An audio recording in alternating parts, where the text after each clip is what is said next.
Muy buenas tardes, señor presidente. Yo tengo la impresión de que me bastarán 10 minutos. Muchísimas gracias.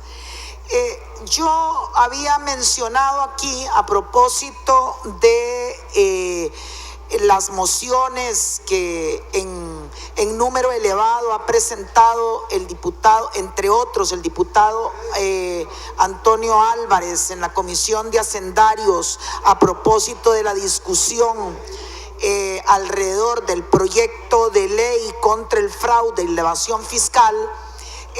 Yo intervine y tanto él, pero fundamentalmente el diputado Rolando González, ese día sugería que tal vez el plenario se quedaba más tiempo para poder debatir y demostrar ello en la fracción de Liberación Nacional de que era abanderada más bien de todas aquellas medidas tendientes a impedir el fraude y la evasión fiscal. A propósito de eso y a propósito de que desgraciadamente ese día no se cumplió el deseo del diputado Rolando González, yo quisiera puntualizar algunas cosas.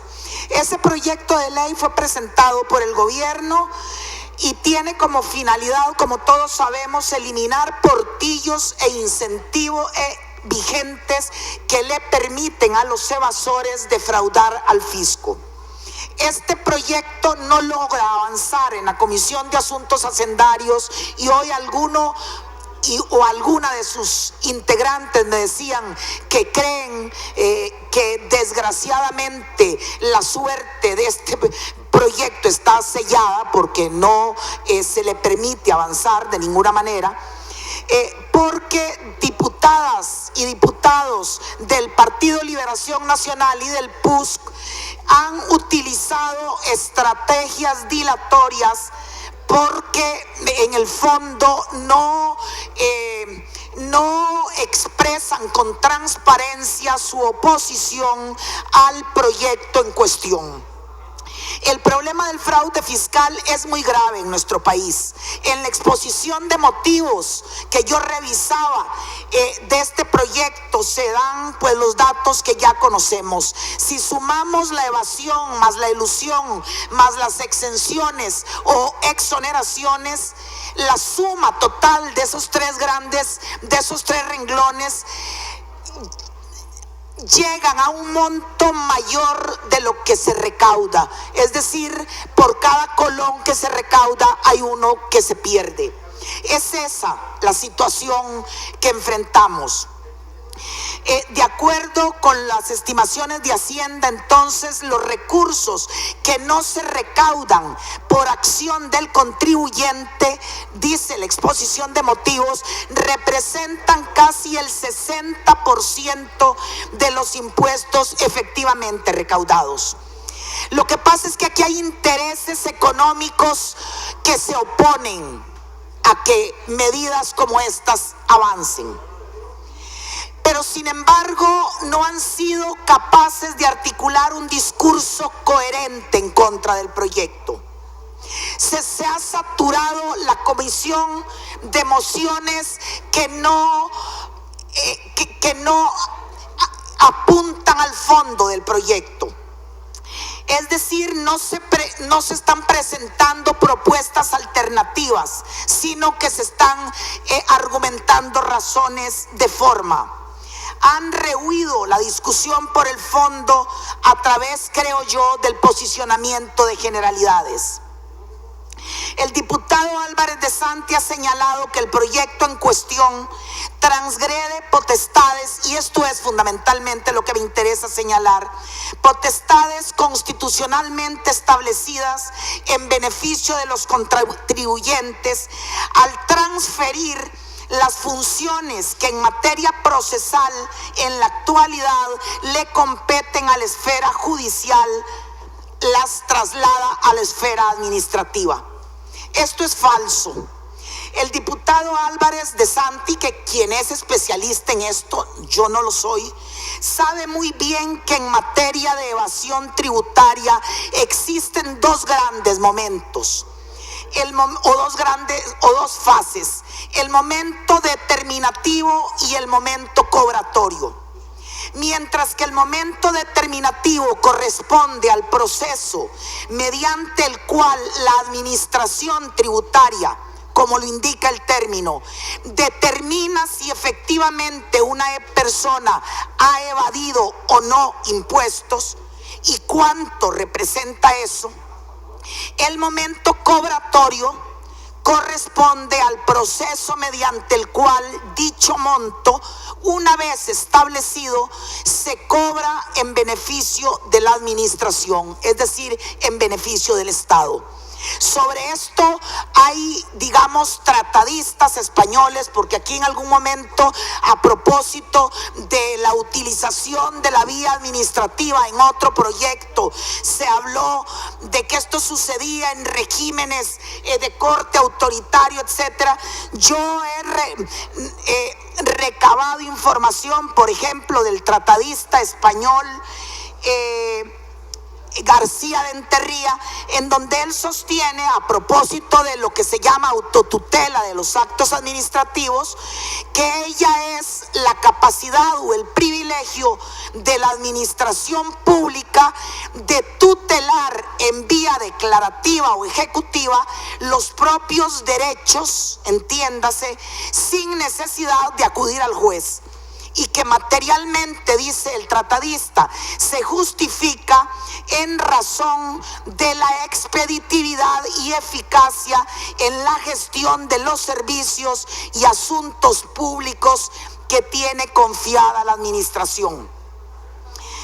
El momento determinativo implica una serie de pasos que en materia de debido proceso, entre otras, implica la posibilidad de recurrir a instancias tanto en la esfera administrativa como judicial. Don Antonio lo sabe bien. Durante el proceso determinativo, el contribuyente puede acudir tanto al Tribunal Fiscal Administrativo en la esfera de la administración, como al Tribunal Contencioso Administrativo y a la Sala Primera en la esfera judicial. El momento determinativo del proceso no está en discusión como parte del proceso del proyecto del que hablamos. Así, el contribuyente seguirá teniendo el derecho humano a la garantía judicial. El proyecto de ley en cuestión no introduce absolutamente ningún cambio en materia de cuáles son las instancias que determinan si una persona ha evadido impuestos o no y cuánto ello representa. El proyecto de ley del que hablamos no introduce tampoco cambio en materia de potestades judiciales en lo que al momento determinativo se refiere. En lo único que se introducen cambios es en cuanto al momento cobratorio, ya que en la actualidad la ejecución de los embargos es una potestad que compete exclusivamente a la justicia. El proyecto establece la potestad de embargo, es decir, de cobrar por parte de la administración tributaria con el fin de agilizar el proceso. En ninguna parte aparece que se le quiten potestades a las instancias judiciales, ya que en todo caso, de acuerdo con este proyecto, no solo permanece abierta la vía judicial, sino que en aquellos casos en los que un determinado contribuyente considere que algún acto administrativo realizado durante ese momento cobratorio puede impugnarse o apelarse, puede hacerlo ante el Tribunal Contencioso Administrativo. Existen sobrados argumentos para concluir que en ninguna parte se están violentando los derechos de los contribuyentes en esta materia. Y este es el debate por el fondo que aquí en la Asamblea Legislativa no se ha dado. Consta en las expresiones, por ejemplo, del señor diputado Álvarez de Santi, eso cuando insiste en confundir el momento determinativo con el cobratorio, y cuando insiste en afirmar que con este proyecto de lucha contra el fraude fiscal se estaría quitando a los contribuyentes el derecho a acudir a procesos judiciales para defenderse. En la actualidad las instancias judiciales están saturadas de casos. Nosotros consideramos que la judicialización de la convivencia social explica en gran medida la parálisis político-institucional que sufre nuestro país. Judicializar la vida social lo que hace, lo que supone, lo que conlleva es la pérdida de capacidades colectivas. Supone un peligro para la democracia.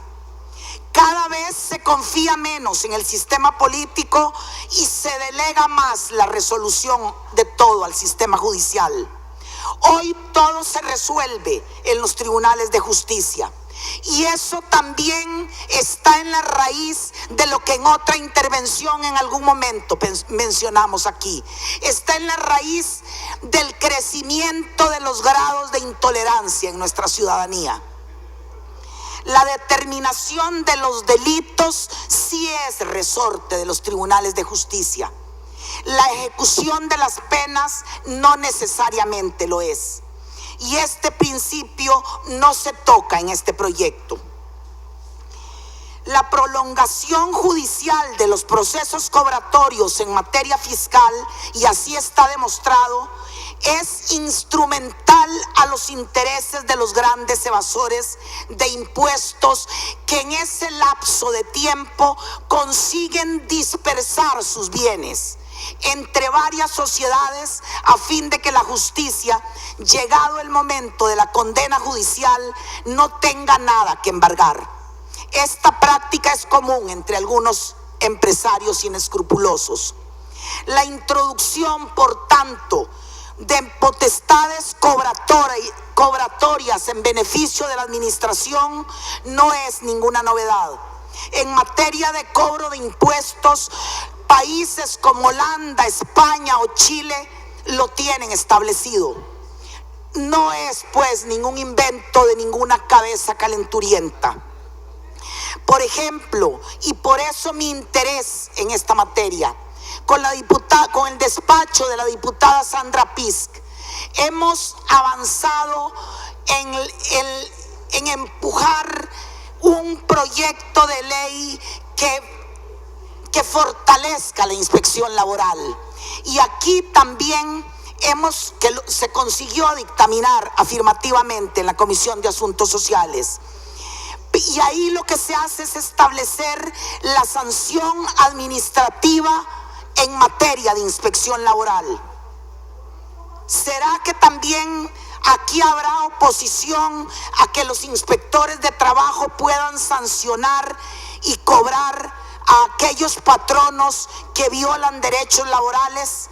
Realmente esa es la preocupación que quería yo expresar, sobre todo porque la otra vez que tocamos el tema, don Rolando tenía interés en entrar en la discusión y ya no hubo tiempo. Yo quería dejar expresada cuál es, más allá del proyecto en cuestión en la Comisión de Asuntos Hacendarios, comisión de la que no formo parte y materia que me es ajena. Lo que me preocupa es que es el mismo mecanismo que en otro terreno, en el terreno de la inspección laboral, estamos los despachos de la diputada Sandra Pisk y el mío impulsando. Muchísimas gracias, señor presidente, y muchas gracias a las señoras y los señores diputados por su atención.